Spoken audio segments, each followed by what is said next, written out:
Quando tu hai 535 persone, 539 persone positive nelle 24 ore, significa che il virus c'è nella comunità.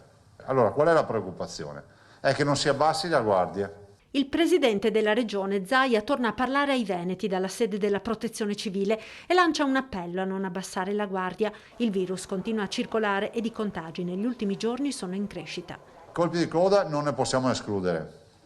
Non vorrei che qualcuno pensasse che è finita.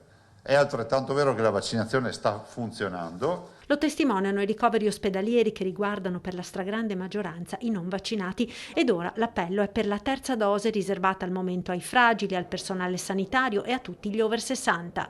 L'appello che faccio a tutti i sessantenni che hanno avuto l'ultima dose da 6 mesi, quindi si sono trascorsi più di 6 mesi della seconda dose, valutino nella loro libertà decisionale, perché è accesso volontario, di farsi la terza dose. Zaia è convinto che entro la fine dell'anno la terza dose verrà estesa anche a chi ha meno di 60 anni. Nel punto stampa di oggi la dottoressa Russo ha fatto poi il punto sull'incidenza del Covid nelle scuole del Veneto, una situazione abbastanza sotto controllo, ha detto la direttrice della prevenzione regionale, anche se nell'ultima settimana i casi sono in aumento. Dal 15 settembre ad oggi ci sono stati 2.327 studenti positivi su 800.000 totali e 141 positivi su 107.000 tra il personale scolastico. Continua intanto il piano di monitoraggio nelle classi dai 6 anni in su, dove si sia accertato un solo alunno positivo. I compagni, dopo il tampone negativo, tornano in classe, ma con delle prescrizioni particolari.